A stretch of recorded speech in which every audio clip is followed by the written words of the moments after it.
అందుకే కావచ్చు బహుశా మన యొక్క తెలంగాణ గౌరవ ముఖ్యమంత్రి గారు రేవంత్ రెడ్డి గారు ఈ మధ్యకాలంలో స్వచ్ఛంద సంస్థలకు, సామాజిక సేవ చేసే వాళ్లకు, సామాజిక స్పృహ కలిగి సొసైటీలో పోరాడే వాళ్లకు, ముఖ్యంగా ఈ డ్రగ్స్ మీద పోరాడండి, డ్రగ్స్ మీద పిల్లల యొక్క జీవితంలో మరి అవగాహన తీసుకురండి అని వారు బహిరంగంగానే పిలుపునివ్వడం కూడా మనం చూసాం.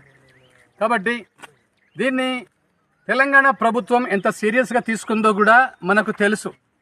కానీ ఒక ప్రభుత్వం తలుచుకుంటే సమాజం బాగుపడదు. సమాజంలో నువ్వు నేను మనందరం కలిసి ఉన్నాం కాబట్టి ప్రభుత్వము లేకుంటే గవర్నమెంటు ఇవన్నీ అంటారు.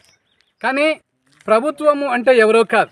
నీ సహకారం లేకుండా, నా సహకారం లేకుండా, మన కోఆపరేషన్ లేకుండా ప్రభుత్వాలు ఒంటరిగా వాళ్ళు ఏమి చేయలేరు. కానీ సమాజంలో ప్రతి పౌరుడు ప్రభుత్వానికి సహకరించాలి. పిల్లలు మంచి త్రోవల్లో ఉండాలి అంటే పిల్లలు వారి నడవడిక పైన, వారి